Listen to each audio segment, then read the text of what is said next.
Welcome, everybody. My name is Mitchell Smith. I'm the director of the School of International Affairs. Thank you all very much for being here. If you happen to read the New York Times this morning, you saw that there is a big article about how Pennsylvania is actually more or less going to decide the election. So this event is especially consequential. So again, thank you for being here. Let me just say a few things about the School of International Affairs, and then I'll move into an introduction to the event. The School of International Affairs is a professional school of international affairs and member of the Association of Professional Schools of International Affairs, which is a prestigious national association of the top programs in international affairs in the United States and actually globally. We're a master's degree granting academic unit focused on fostering engagement in global affairs and arming our students with the multiple tools they need to carry out sophisticated analysis of international dynamics. So first of all, as a starting point, we don't conceptualize today's event as a US-centric event that says the entire world revolves around the United States and is waiting to see what happens here. We understand that that's not necessarily the case. Nonetheless, I think we would all agree that what happens in the US is consequential globally. The crucial question is, where precisely are there consequences and how do we determine what they might be? We're going to try and identify that as precisely as possible today. In fact, the causal arrow that we're exploring, which is from the US out to the world, also moves in the other direction. Excuse me. And by that I mean that the international system, what goes on in other countries, other states, other actors, also affects the United States. Let me give you an example of that. Viktor Orban, the Prime Minister of Hungary, has basically taken Hungary from a democratic society to an authoritarian society. And it turns out that his path toward which he has done that has become a model for one of the political parties contesting the election. I don't say that lightly. There's lots of evidence for it. I'm happy to talk about it more in the discussion. But basically, Orban has become a model for how to conquer and sustain power for the long term. And one of the political parties contesting the election is interested in pursuing that route. So what's going on in Hungary matters for the US. Of course, the causal arrow goes in the other direction as well. What happens in the US is going to have consequences for democracy in other places in the world. So there are other readily identifiable causal connections. The fate of Ukraine, I think that's obvious to all of us that the U.S. may not control, certainly does not control the outcome there, but what happens in the U.S. is going to have an effect on what happens in Ukraine. Not time to say a lot more about that, but certainly the outcome of the election is consequential in that regard. The global impact of tariffs. In fact, I think both candidates have talked about imposing various tariff structures. One candidate has talked about extensive tariffs, with the idea being that these tariffs, A, are going to produce enormous amounts of revenue for the US government, and B, are going to alter the trade balance between US and China, our strategic competitor and increasingly seen in Washington as a strategic enemy. But as it turns out, those arguments rest entirely on faulty premises. Just to give you an example, we have an economist on our panel.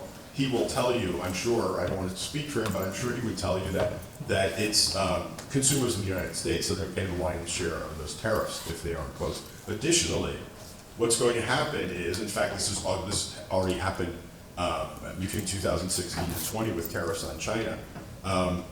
The U.S. trade deficit with China may go down, it may also go up, but all that will happen is that supply chains between China and Malaysia, the Philippines, Vietnam will strengthen, and the U.S. will run a smaller trade deficit with China and a bigger trade deficit with those countries. It will just shift, and with no real consequence for somehow improving the U.S. stand relative to China.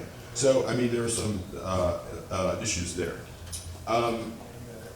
Climate change, I think, is a vital issue here. U.S. withdrawal from multilateral processes will not only harm progress toward addressing the danger of climate change globally. however halting that progress perhaps has been, it will be harmful to the U.S. itself. Steps to withdraw the U.S. from the Paris Climate Agreement and from the Green Climate Fund, both of which happened between 2016 and 2020, have critical consequences. And one could say, well, the U.S. is saving money by not paying money to these global funds. The fact is, by not paying into those global funds, a number of things have happened. Other countries have withheld their contributions. U.S.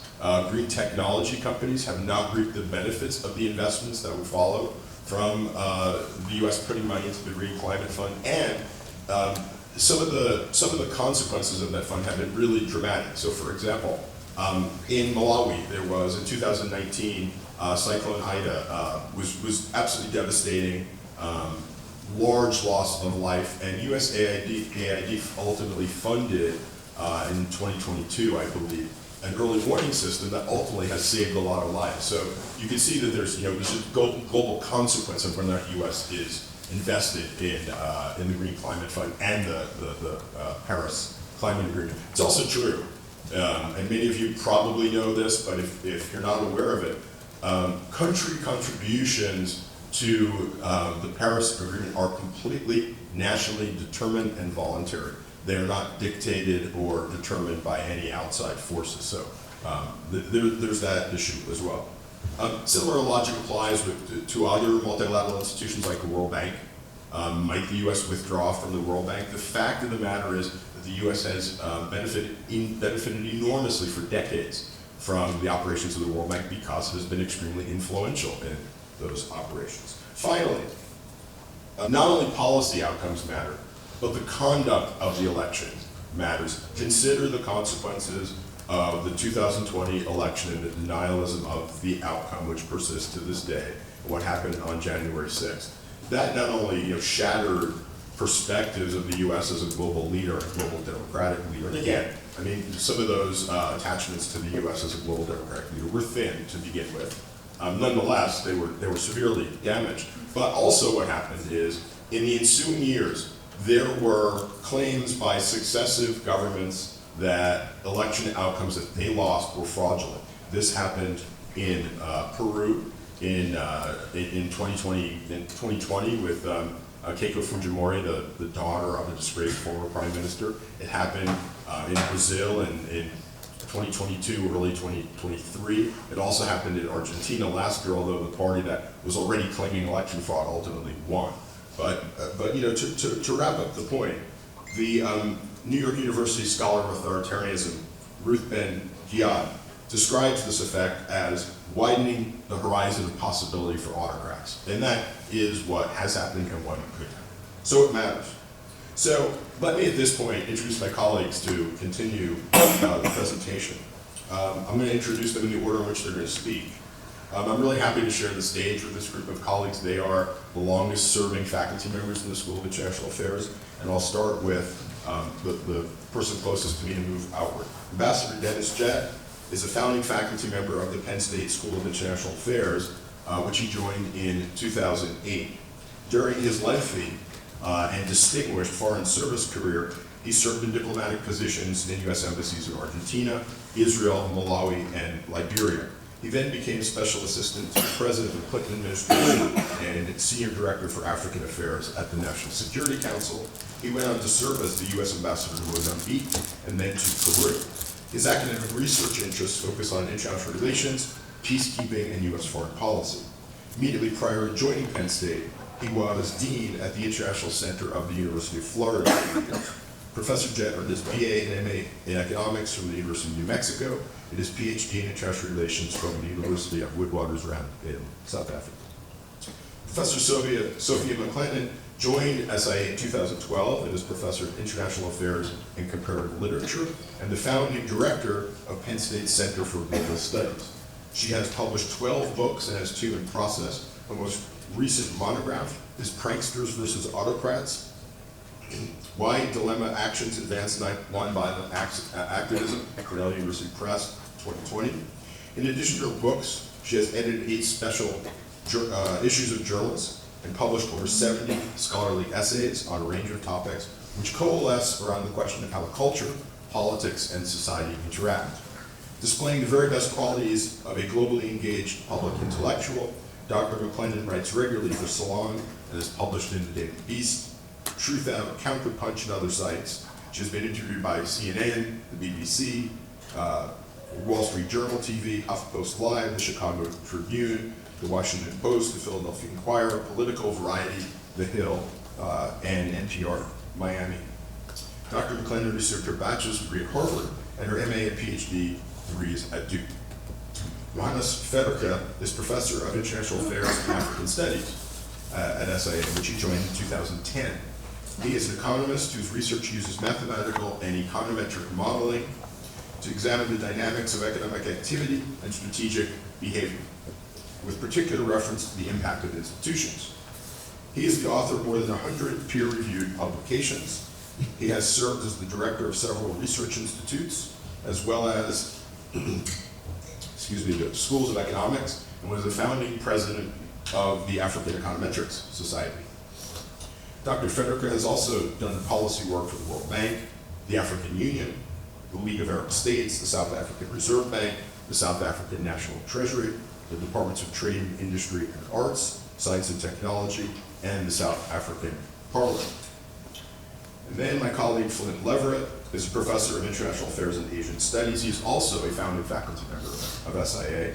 Dr. Leverett's research interests include grand strategies of the United States and rising regional and global powers, especially China and Iran, and energy and international relations of the Middle East and the Persian Gulf, and Chinese foreign policy. Like her other colleagues, Dr. Leverett has an amazing background, having received bachelor's degrees in both political science and piano performance from Texas Christian University. I didn't actually know this until I read it today, that he did postgraduate study in piano at the Franz Liszt Academy in Budapest. He has a command of Arabic, French, and German, reads Farsi, and he is learning Chinese in his spare time. With that, all right, thank you, Mitchell, for that introduction. I will try and get under 10 minutes. I don't have a lot to say. I thought it would be interesting to talk about international relations theory and what it might say about the upcoming presidential election. IR theory is something I inflict on all the students who come to SIA, and I've taught all of them.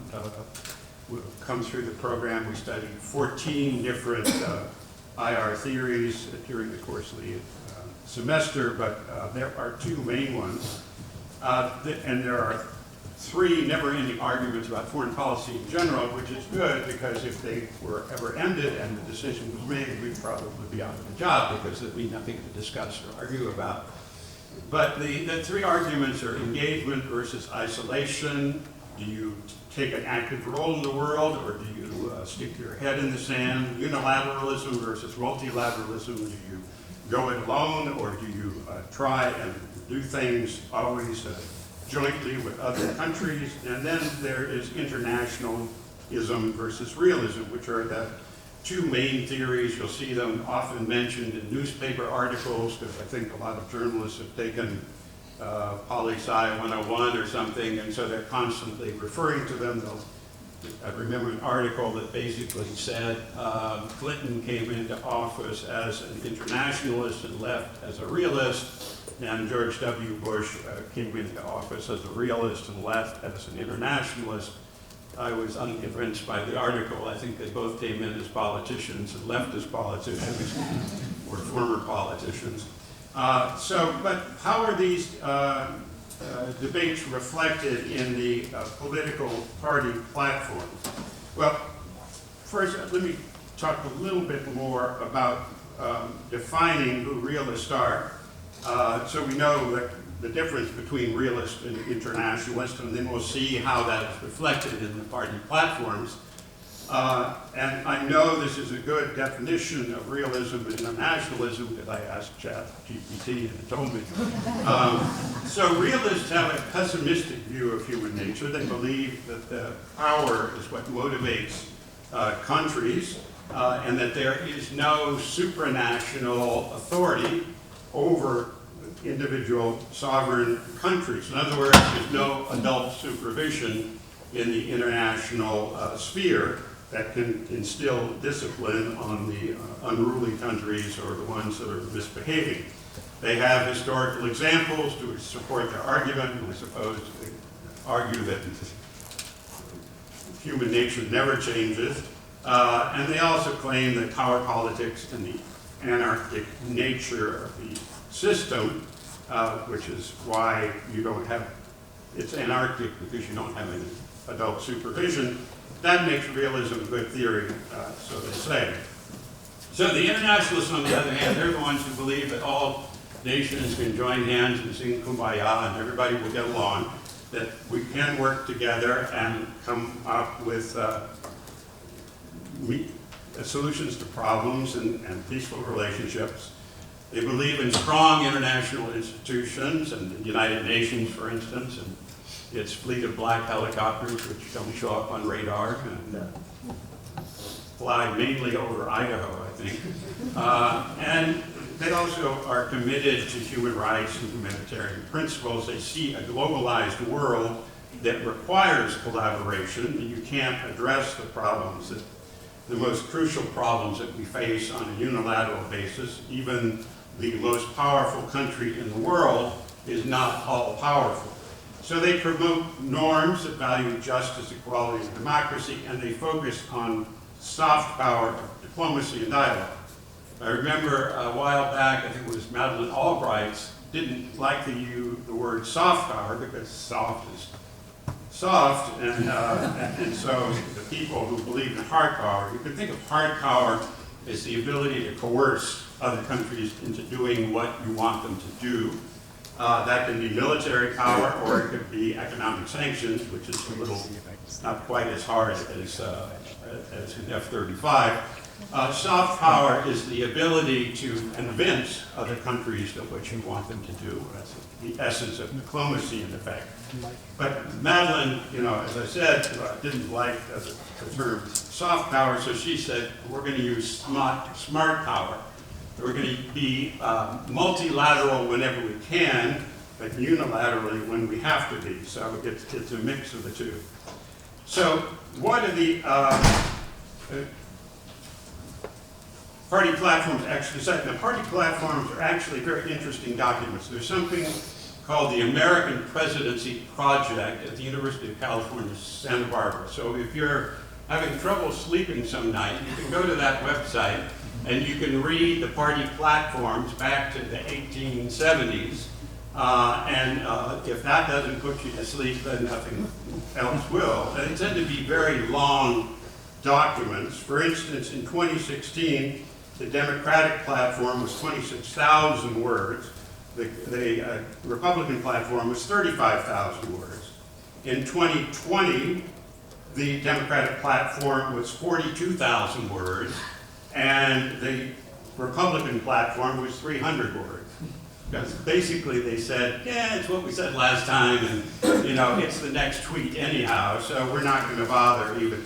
Probably the first time since 1870 that a party didn't actually, and they blame COVID. I guess they didn't hear of Zoom, but they said that, because of that, we didn't want to get everybody together and publish it. So the first time since 1870 that we haven't actually had a party put out a platform, the major parties. So here we are in 2024, Democratic platform, 42,000 words, Republican platform, 5,000. So, that's better than 300, but, it's still a pretty brief document. But what does it say about international stuff? It says migrant invasion, carry out a deportation, make the United States the dominant energy producer by far, exclamation point. We're going to be a manufacturing superpower, and we're going to build a great Iron Dome missile defense system that's going to cover the entire country, no protected price tag attached. But, I stay awake worrying about missile attacks from Canada and Mexico, so I look forward to this dome that's going to protect us. Migrant crime, modernize our military, what can you buy for $800 billion? I mean, that's peanuts. So we got to spend more on our military. And it has to be the most powerful in the world. Well, I think it already is, but that's okay. And the US dollar has to be the world's reserve currency. And I congratulate all of you for making your way here through a campus beset by violence and lack of patriotism. So commend your bravery in getting here, but the Republicans will make college campuses safe and patriotic again. So that's good news for all of you patriots out there. Oops, sorry. All right, so what does the GOP platform say about transnational challenges? Not much. You don't see any mention of pandemics, global health, climate change. Of course, climate change is a hoax, so we know that. Non-proliferation, democracy, and human rights get no mention. They do condemn anti-Semitism, however, and they are really upset about anti-Semitism, and they're going to hold the people accountable for those who perpetrate violence against Jewish people. Well, I personally have a bit of a problem with accepting this idea. I mean, this is the political party of Proud Boys. It is the political party of the fighting people from Charlottesville that are marching, and I have 2 daughters that live in Charlottesville, so I know something about that.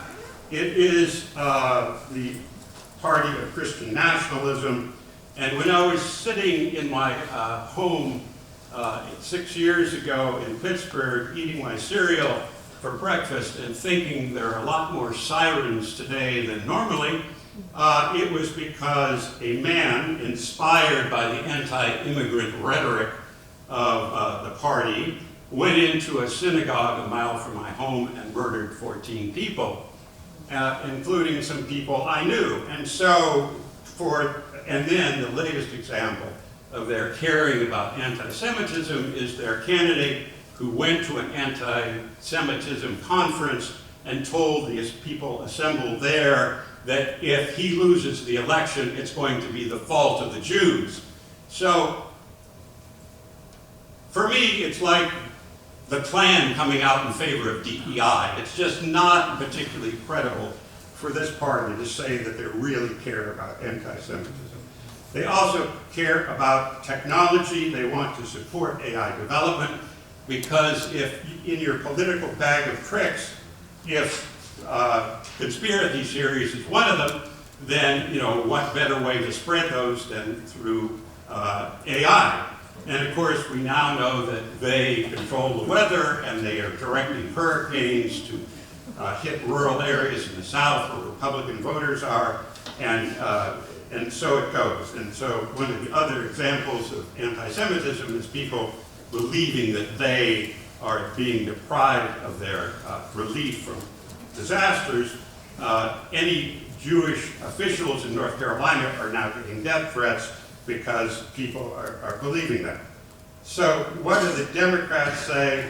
Again, they want to revitalize American diplomacy, reinvent alliances as sort of a stick in the eye of the Republicans who aren't particularly interested in alliances.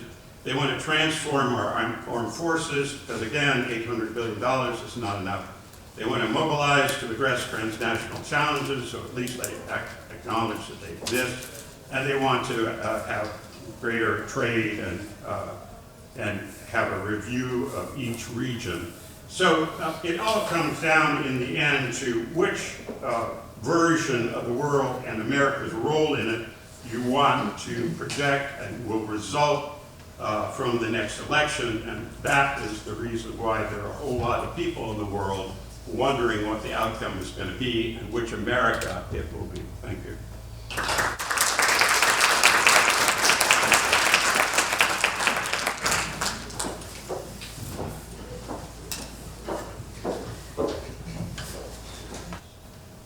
Okay, it's never hard to follow my colleague Bob at all. So my task is actually to talk a little bit about the effects that will happen to the global media landscape. And what we're going to find out is that we have a global information crisis already. So at some level, what happens in the election is maybe not going to have as much of an impact as we might have thought. The number one problem that we have today is the quantity of false information that each individual processes. So this is a global pandemic, and we know that, for example, more than half of the world is using social media, that we have an increasing amount of people online, and that about 86% of the people who are online are exposed regularly to fake news. I just wanted to give you a sense of the scope of it at a global level so you could see that this really is, generally, if we sort of discount areas in Africa that have different levels of access to the internet, this is a very broad problem, right? So it's not as though we can identify particular parts of the world and say, oh, here's the issue. So this unserious media, this amount of information that people get that will then inform their decisions as political actors is a serious problem.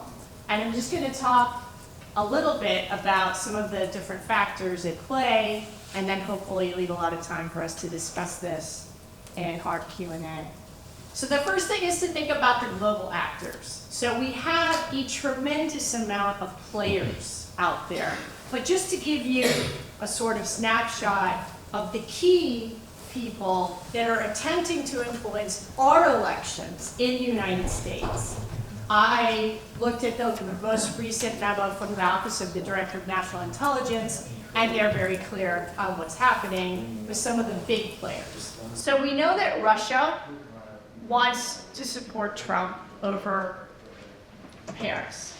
And so there's a tremendous amount of media in that space that's working to try to change voter patterns. We also know that Iran is attempting to hurt Trump's candidacy.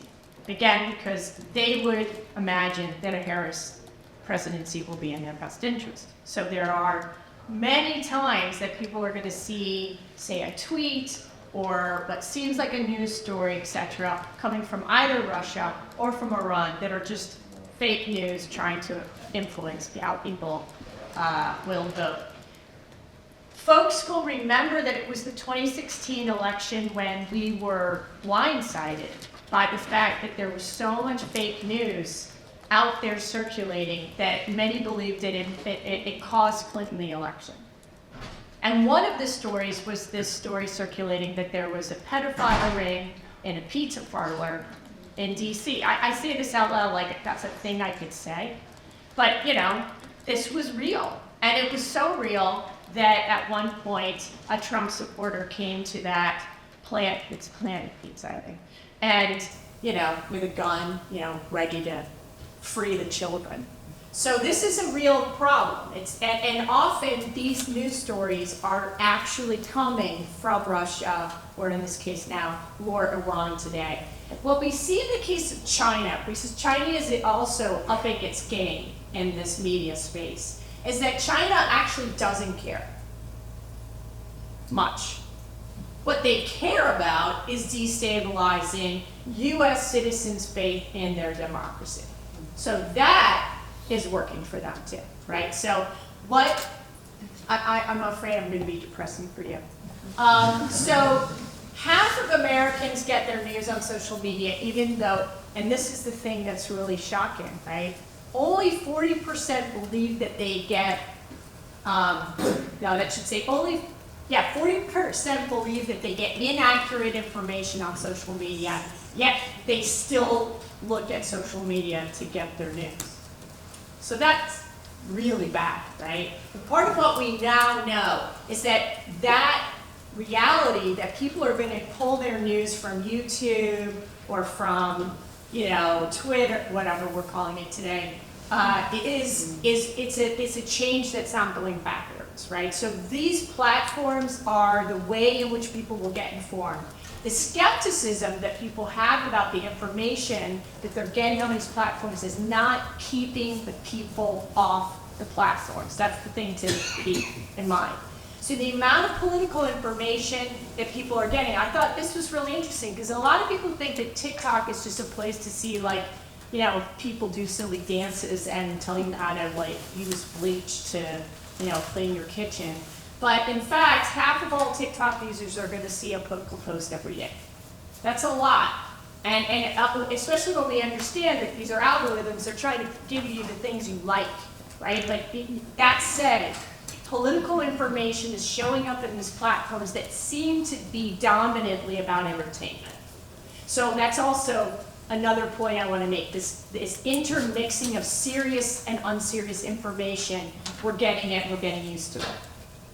And the other factor is that all traditional news media outlets are also on social media. So that kind of makes these statistics kind of complicated, right?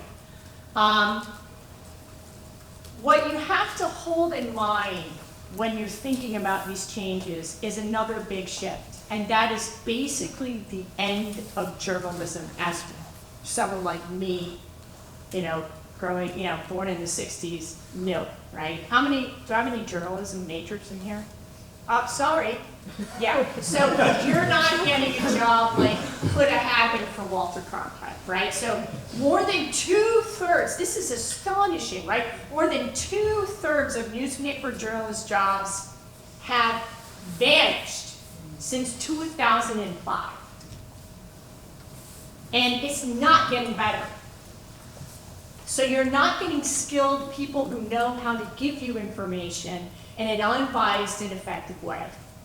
And so yes, it's cool that we have citizen journalists, it's cool that we have alternative media, but the system, right, through which people were trained to verify, to fact check, to make sure that they were giving you accurate information is completely crashing.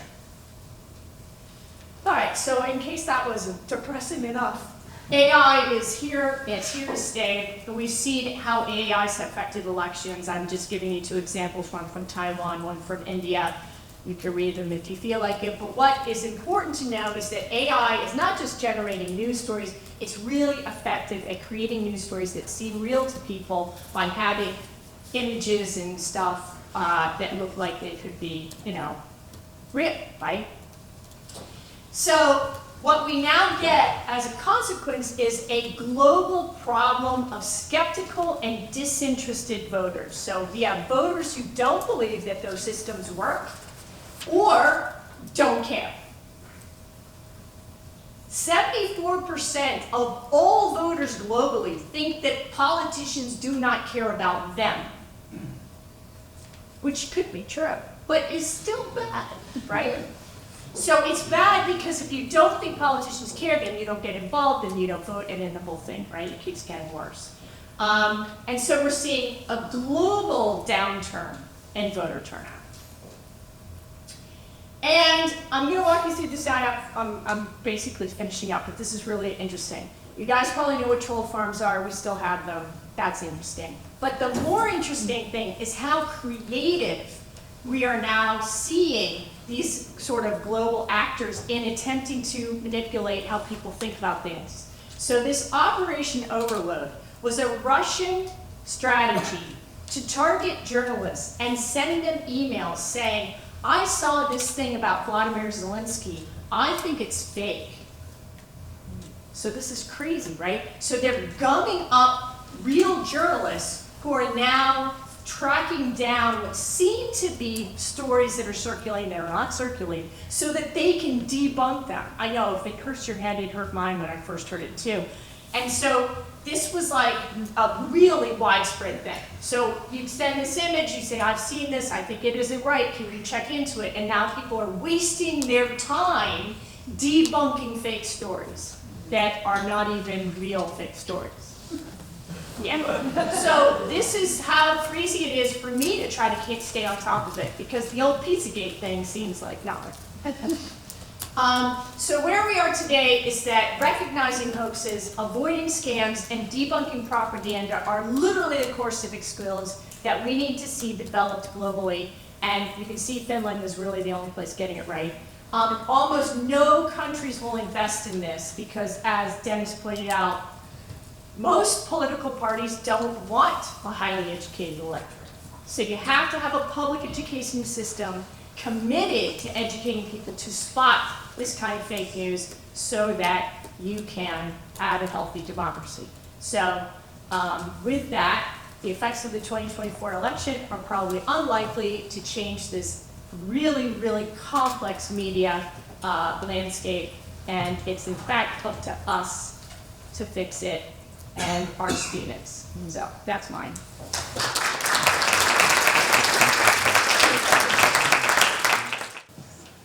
All right, so I'm going to be talking a little bit about some of the economic implications of the US election. And as an economist, I like facts, like to be bound by facts. And there's a consequence, inevitably, as an academic who has to talk for 10 minutes, I have way too much material to cover. So I'm going to start by giving kind of the bottom line of where the presentation is going to go. First of all, to point out that if you listen to the current debate surrounding economic issues, political debate surrounding economic issues, there's an incredible amount of pessimism and gloom and doom about the state of the economies that we face both internationally and in the United States. And what I'm going to suggest to you is that this gloom and doom is way overblown, that it's not nearly as bad as people make it out to be. Secondly, the two main policy platforms that are being touted as economic interventions or economic policy interventions, first tariffs, and secondly public expenditure programs that are meant to address a whole array of social issues, both are fundamentally problematic. The suggestions around tariffs are likely to be ineffectual in addressing the problems that they're purportedly trying to address. To the extent that they are going to have an impact, they are going to be costly. They're going to be costly mostly to the US electorate. And above all, they are going to elicit in due course the likelihood of a strategic response by our trading partners, which are going to just exacerbate those costs even further. So it's not just the United States that can act, other agents of the world can act as well in response to what we do. On the social expenditure side, the only question is how big our federal deficit is going to get under the two policy platforms. And as a consequence, there too, we are going to face significant costs. There are going to be consequences for interest rates, which are going to be higher than they would otherwise be. There are going to be consequences for the inflation rate, which is going to be higher than it would otherwise be. And the higher interest rates are likely to lead to crowd-out effects on investment expenditure. And beyond the crowd-out of the private sector investment expenditure, the fact that the government debt in the United States is rising fairly dramatically over time is leading to an ever-increasing cost of servicing the public debt, which in turn crowds out public expenditures that might otherwise be undertaken. And then finally, what I'm going to suggest is that the changing tenor and tone of the debate around economic policy and the sorts of policies that are being pursued themselves carry significant risks for the international economic architecture. The post-war consensus on multilateralism is certainly at risk, is under pressure, and that carries with it a rising level of uncertainty surrounding the direction of economic policy. And I'll show you some data just to give you an indication of just how much that uncertainty has risen. The consequences of that, in turn, are again negative consequences for the likelihood of improved economic growth, because the uncertainty tends to crowd out investment expenditure. I'm also going to suggest, finally, that the level of hysteria around the strategic challenge that China poses to the United States might also be missing some of the alternative strategic challenges that we are likely to face. All right, so first of all, question number one, is this economic pessimism justified? And my suggestion very briefly is going to be no.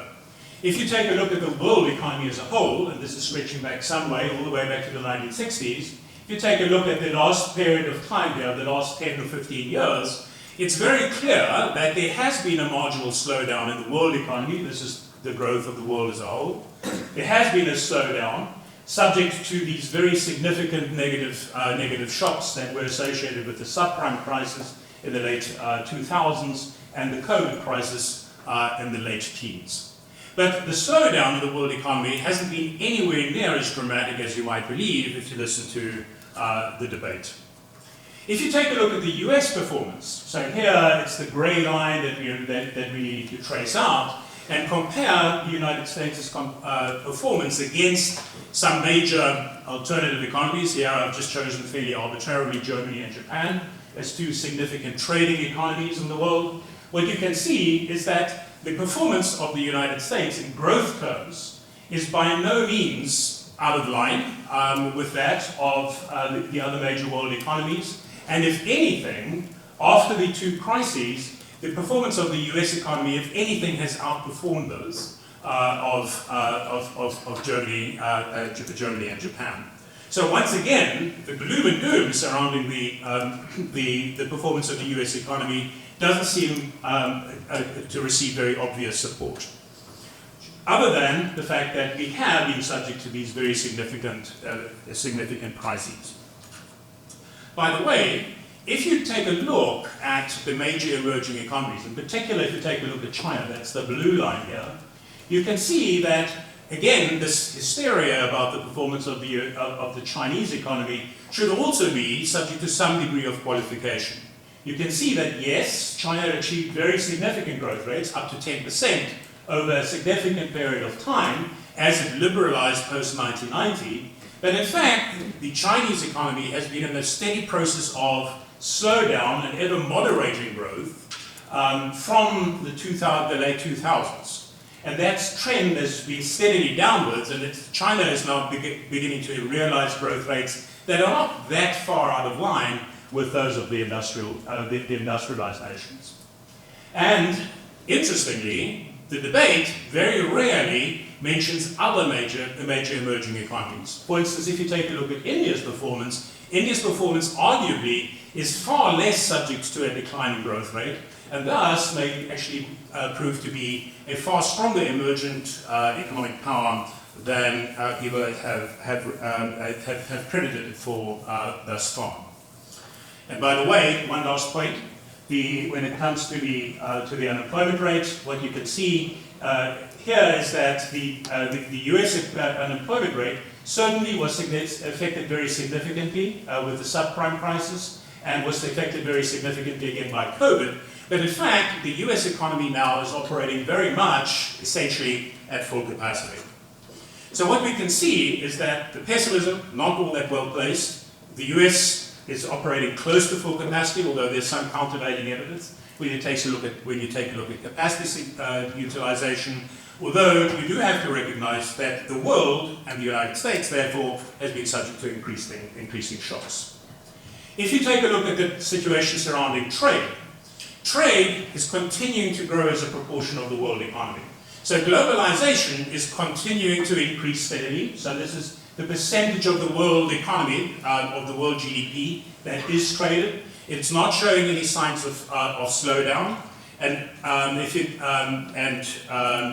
as a consequence, if the United States chooses to decouple from the trading system of the world, what you are effectively doing is that you are foregoing a substantial source of future growth for the US economy. You're not taking part in that growing pot that is being traded between, that globalization is generating in the trade between countries. So what about tariffs? Excuse me. So you often hear the public debate that the United States is being cheated on tariff structure. But again, if you take a look at the evidence, the United States' general tariff structure has essentially flatlined, together with the rest of the industrialized world, such as the European Union and Japan, very much at a very low level of tariffs. And the concern about both China and India is in fact significantly misplaced. The level of tariff protection that both of those economies have imposed has been on a steady decline and has been so for a very substantial period of time, for at least the last 24 years. And if you take a look at the level of the trade deficits that the United States maintains, it is certainly true that the trade deficit has been worsening significantly, but it has been worsening significantly since the mid-2010s, since about 2014, 2015, and just as it did in the 2000s, corresponding to a relatively strong economic performance of the US economy. Trade deficits do tend to widen under strong economic performance. And take a look at what you see for the European Union. The European Union is running a trade surplus, which almost mirrors that of the United States, and yet the tariff structures of the two sets of countries is essentially the same. Tariffs are very unlikely to carry very much by way of implications for the sorts of trade deficits that you're likely to see. So what about tariffs?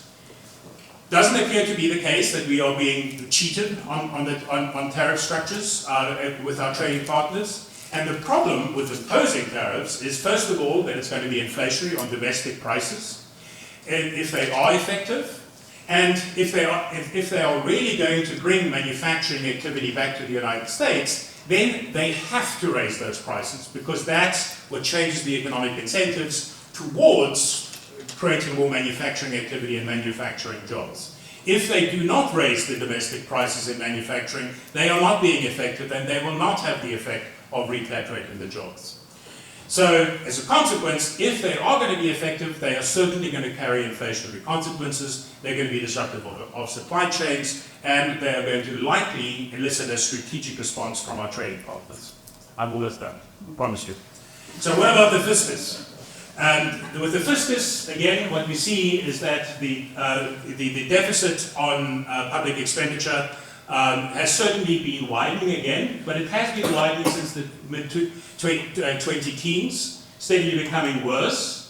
It worsened significantly in response to the subprime crisis, appropriately as a counter-cyclical measure. And if you take a look at the projected policy platforms of the two candidates, what you can see is that that projected that deficit is going to continue to drive up public debt as a percent of GDP. It's only a question of degree, and this is from the Committee of the Responsible Federal Budget and the Congressional Budget Office, and it is in fact likely to be a conservative estimate. The IMF estimates lie some way above this. And what are the consequences of this? Well, first of all, what you're going to see is that the interest servicing, or the servicing of the federal debt, is going to become larger. It already is rising very dramatically in response to the widening public debt, and it has been doing so since 2015. So that it now constitutes the second largest single budget line item after the military expenditure for the United States. Second consequence, rising interest rates. After 2015, interest rates started to rise. There was the policy response to the COVID crisis, but interest rates have continued to rise in response to the current economic conditions, and inflationary pressure has risen as well. So, again, the consequences of the fiscal position and the widening, the size of the public debt is likely to be to raise interest rates, to raise inflation, and to crowd out public expenditure and private expenditure through debt servicing and the rising interest rates. Just one final point, and that is to relate to the fact that the somewhat startling change in direction of US economic policy away from favoring free trade and international multilateralism in economic affairs towards a more inward-looking protectionist stance has been to place some pressure on the international policy consensus. It's likely to be very serious, has serious consequences, particularly for developing nations who depend on the opportunity to trade, to be able to grow. But it's also going to carry negative consequences, growth consequences for the United States. Above all, because it raises international uncertainty. So this is an index of the degree of economic policy uncertainty globally, and you can see that from 2015 onwards, that trend has been steadily upwards with something of a reversal since 2020. So I'm going to end that and hand off.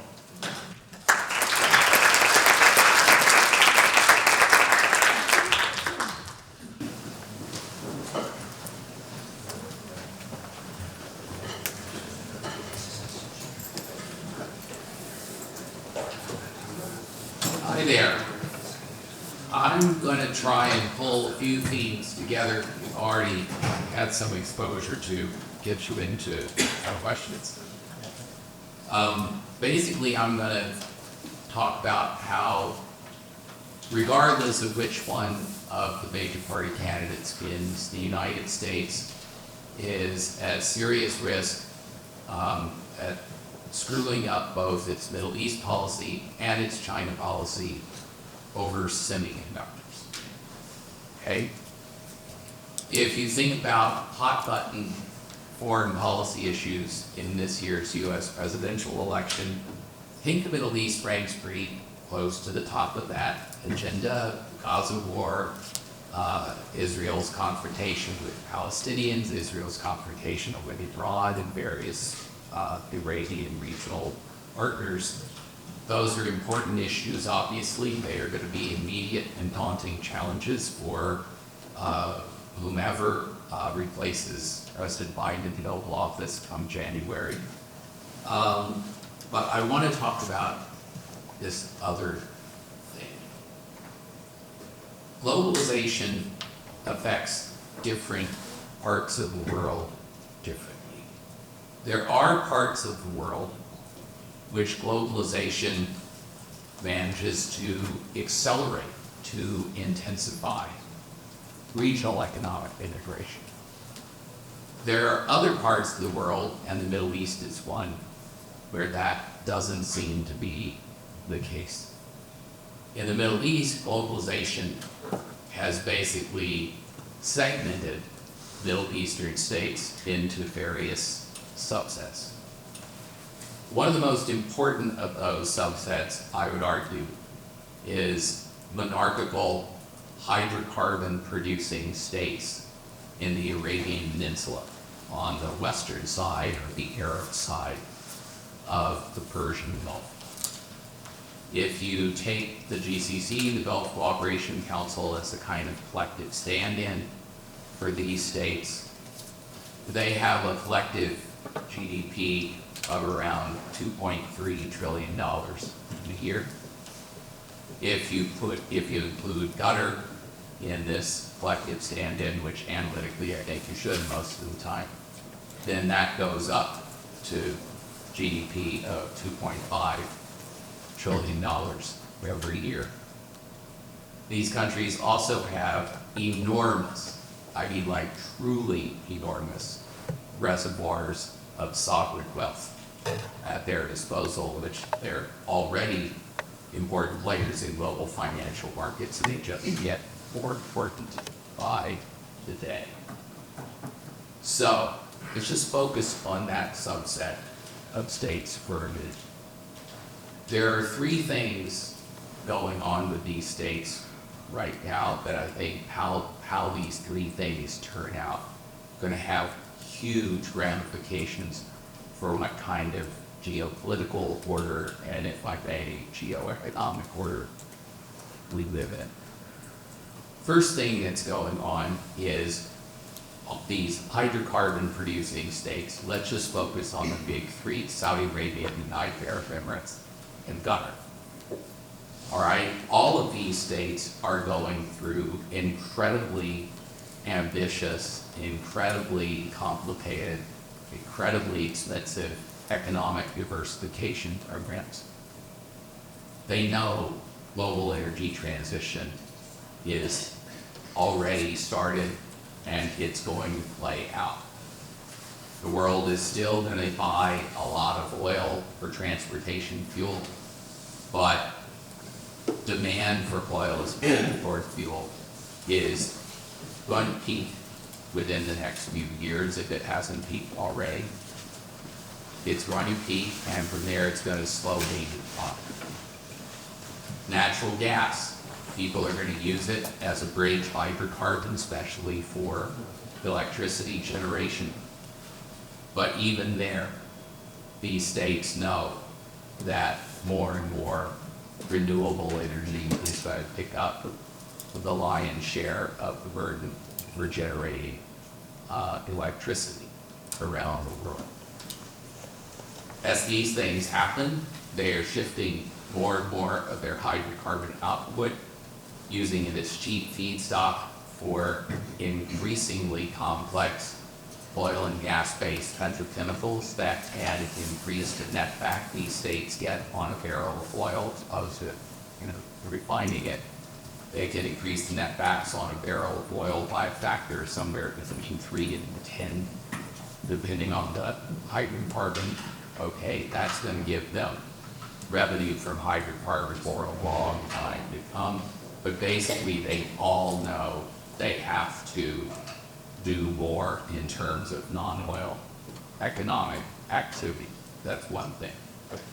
Second thing, these states are going through this process of economic diversification precisely as China is trying to increase its own political influence in the Persian Gulf. China has worked very hard over a couple of decades to become, in my view, the single most important extra-regional economic partner for these states. It's the major incremental market for their hydrocarbon exports, whether as fuels or as petrochemicals. China has become the major source of manufactured imports that go into these countries. And increasingly, China is becoming more and more important asset investor in these countries. Third thing, and now, sorry, I should say, China is trying to use its economic presence, leverage its economic presence in this part of the Middle East to grow its political influence. The third thing's going on, the United States thinks that means the United States is in a competition for components with these countries. Why did I say this comes down to semiconductors? Because the UAE, Saudi Arabia, Qatar, all have the high technology, especially AI-related high technology, has this absolutely central role in their diversification plans. This is most developed in the UAE. And so, of course, the United States now, and I think whether Vice President Harris wins, whether former President Trump wins, the trend is still going to be, in terms of U.S. policy, not just tariffs, but export controls on the latest and greatest semiconductors and companies like NVIDIA going to China. Only now, under the Biden administration, we're now also saying you can't export those kinds of technologies to Middle Eastern countries like the UAE, like Saudi Arabia, without an export license. And right now, the United States is basically not issuing export licenses for those chips, the most advanced chips, the ones on which the training and operation of ever more complicated AI models at scale rely. We're not willing to send them to what we say are very important security partners of ours in the Middle East. And we say we want the UAE to cut its ties to China. We want these Persian Gulf states to cut their ties to China. This has a history to it, goes back to the introduction of 5G. Long story short, China won that one Huawei won that one. They had a better product. The United States had no serious alternative to propose. And the UAE was perfectly happy to ignore basically exhortations from the United States just to do business with China. Now the United States thinks it has an advantage with these cutting-edge microchips, which under US law are subject to US export controls. And the real question right now, and MBZ, President of the UAE, Mohammed bin Zayed, was just in Washington 2 weeks ago to meet with Biden at the White House and talk about this issue.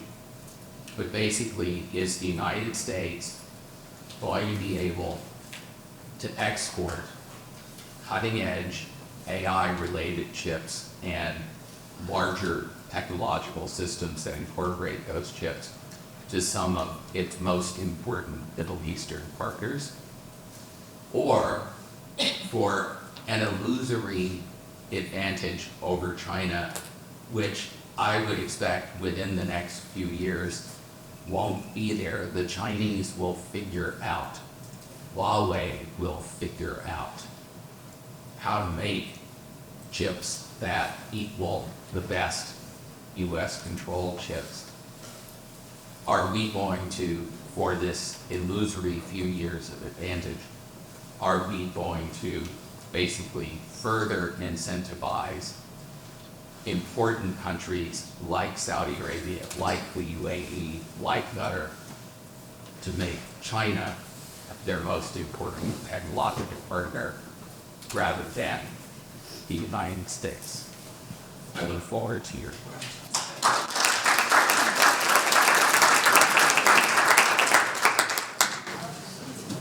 So you've heard from us. We'd love to hear from you. There were two mics. Unfortunately, one of them is not working, so please be patient as Alyssa makes her way to hear your question. All you have to do is raise your hand and she will come to you. Hey, my name is Nabil Adam. I just wanted someone to elaborate a little bit on the export controls, when they came into play, and if you believe they're going to do more damage than tariffs.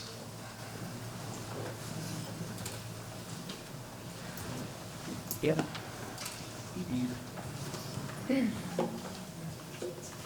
That sound. Really? I think that I'm going to let Professor Fedderke talk more about the comparative economic impact of U.S. export controls in this realm. Basically, the United States, under Biden kept effectively all of the tariffs that the Trump administration had imposed on China. And then in 2022, I believe, it began supplementing these tariffs with export controls on on advanced microchips and on the technologies, the machines and software that we need to design and produce cutting-edge microchips. This was U.S. controlled technology under U.S. law and policy, and Biden administration started imposing these export controls. Then, as an extension of that, it said, and you also can't export this stuff to a number of Middle Eastern countries, including the UAE, including Saudi Arabia, without export licenses. And there was no particular indication given that export licenses would actually be forthcoming. I think that both tariffs and export controls are damaging economically. It's just, in my mind, it's a different kind of damage. And in the case of export controls, they can also be strategically very damaging. Yes, I would just add to that Flynt is right that you're getting different types of damage, but it's essentially both are likely to damage the domestic economy more than anybody else. I'm leaving aside all of the strategic considerations. That's outside my purview. But essentially, the incidence of the costs of the policy intervention will be somewhat different. With tariffs, it's relatively widespread, particularly on consumers, where the incidence is born. with the export controls, it's like an export tax, and the incidence there is going to be somewhat more difficult to figure out, and in particular it goes through the supply side of the economy more extensively. But ultimately, that too will carry consequences for consumers. But it's more difficult to work out the incidence in that case. Just a quick follow-up question. Can we expect them to both stay or be adjusted with either candidates? Just opinion, please. I think the United States is very unhealthily addicted to sanctions as a policy instrument. When's the last time sanctions actually worked to achieve and impose strategic objective? I think it's lets you avoid serious costs with countries that we need to be seriously cost. And I think what has emerged is that it's essentially a deviation from the post-war consensus on multilateralist approaches to international economic integration. The shift towards suddenly to a much more protectionist agenda, I think is a profound one, and it has changed the nature of the international debate. And what I was trying to show with that very last graph is that I think it's not the only contributor to that international economic policy uncertainty, but it is certainly one of the contributing factors. And what it does is it makes the entire environment much more uncertain, and that is in effect a dampener on economic activity. People hold back on economic activity in the face of uncertainty. They postpone until the uncertainty is resolved. And so effectively it's deferred economic activity, and hence an opportunity cost that you're facing the whole time. So I think the move towards this more protectionist agenda, it's a question of degree between the candidates, but both have embraced protectionism far more than was feasible, say, 15 years ago in the United States. And I think so, and with negative consequences for the United States in the first instance, and perhaps primarily, but with significant knock-on effects for the international economic architecture. And I think a further issue is going to be, we're going to have to wait and see as we continue down this path just how significant and how extensive the strategic response from our trading partners is going to be. The United States is not the only agent that can act on this. Others will respond to the protectionist measures. And it's useful to just remind ourselves the last time we, as a world, tried this particular approach was the 1930s. And that experiment did, I would suggest, end highly satisfactorily. Thank you very much. Hello, everyone. My name is Sebastian Salazar. I am a fellow of Humphrey Fellowship. I'm programmed with the Secretary of State in the United States. I'm from Ecuador. And my question is about the implications of this election against Venezuelan crisis.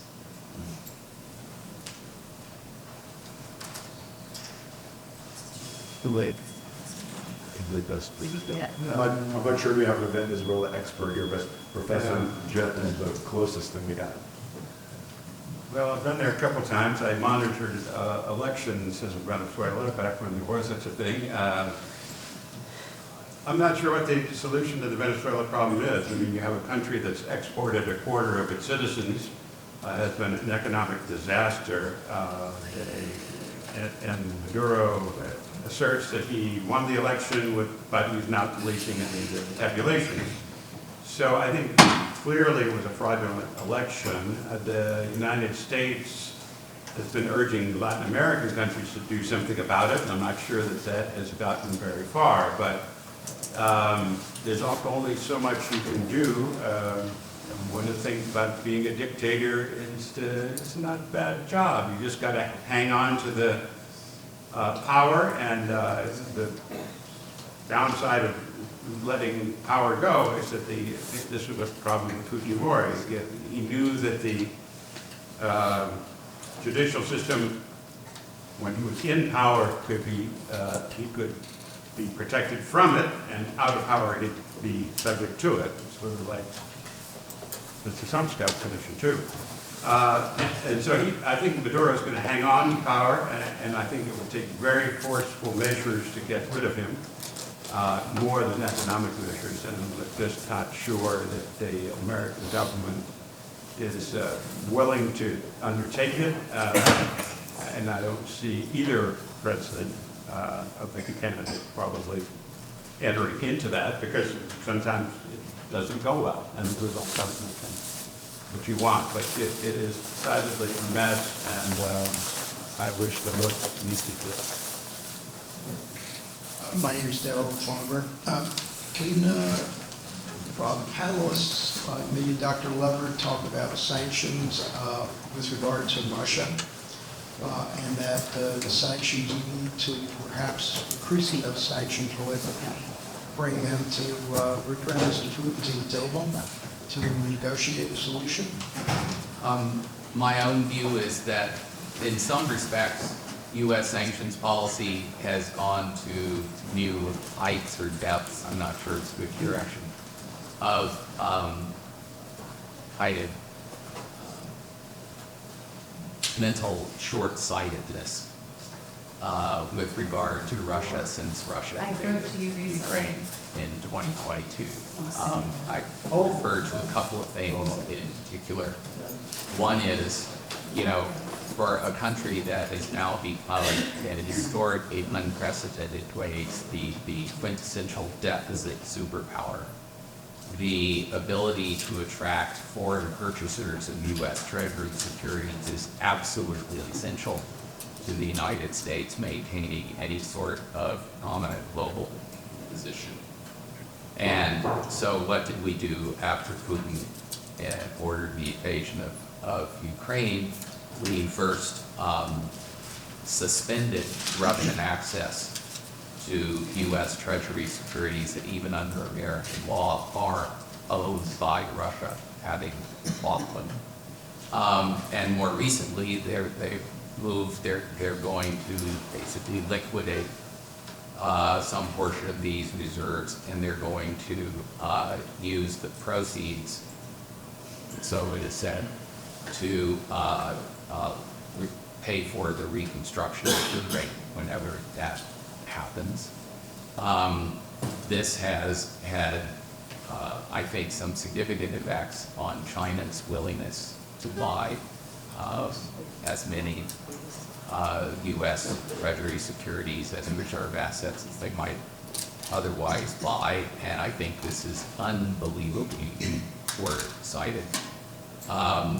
The other Russia-specific set of sanctions that I think are backfiring are the ones to always are price capped on Russian oil. Russian oil exports have gone up. The ruble has recovered from its terrible declines after the Russian invasion started, after the U.S. started imposing sanctions on Russia. And more to the point, strategically, for our Persian Gulf, we say they're security partners, but the UAE, Saudi Arabia, both believe that the tools that the U.S. is using in an attempt to impose a price cap on Russian oil, if those tools prove successful, they are tools that the United States could and would at some point eventually turn on them. And so they are very highly motivated to work with Russia through OPEC Plus and in other ways. They're very incentivized to work with Russia to make sure that the efforts to impose a price cap on Russian oil, that those efforts don't succeed. I don't really understand what the strategic value of that is in the United States. And I don't think sanctions are set. Putin is willing to come to the table. He's willing to come to the table on terms that U.S. political elites, for the most part, will find acceptable. it's a question of whose terms are going to shift first. I don't really think it's going to be Flynt's. Could I just interject a slight word of disagreement, which you've not had any disagreement? On the other hand, isn't it nonetheless the case that demand for U.S. Treasury securities remains robust, the value of the dollar, is not slipping compared to global competitors? And frankly, Russia is maybe a military power / superpower. It's not an economic superpower. Anyway, but I don't necessarily disagree on the sanctions point. Yes. All. Can I also just add one qualifier perhaps, and that is that, sanctions don't necessarily, seldom have the effect of sort of an immediate sudden stop for the economy that is experiencing sanctions. The costs are going to be much more likely in the form of a long-run realignment within the economy that is facing the sanctions, and perhaps a reallocation of resources to areas where there's not a comparative advantage for that economy. So they face long-term efficiency losses, but it's not as if the economy is suddenly going to collapse. And it's not as if we don't have quite a lot of prior empirical evidence of this. For instance, South Africa faced very significant sanctions in the 1980s. South Africa didn't immediately implode as a consequence. Was it costly? Yes, it was costly. Were the inefficiencies that resulted? Yes. To what extent did it lead to the political transition? Well, it's a very difficult call to make. It likely contributed in some measure. Was it the determining factor? Well, probably not, but it was a contributing factor. So it's complicated, I think, when it comes to sanctions, and just what the incidence of those sanctions are going to be and how they work themselves. It's not that there isn't a cost, but it's not such that the economy immediately implodes. So I know that maybe some others have questions, but why don't we continue the discussion with those who can stay around? But we have reached the end of our time, so thank you all very much for being here. You're very much.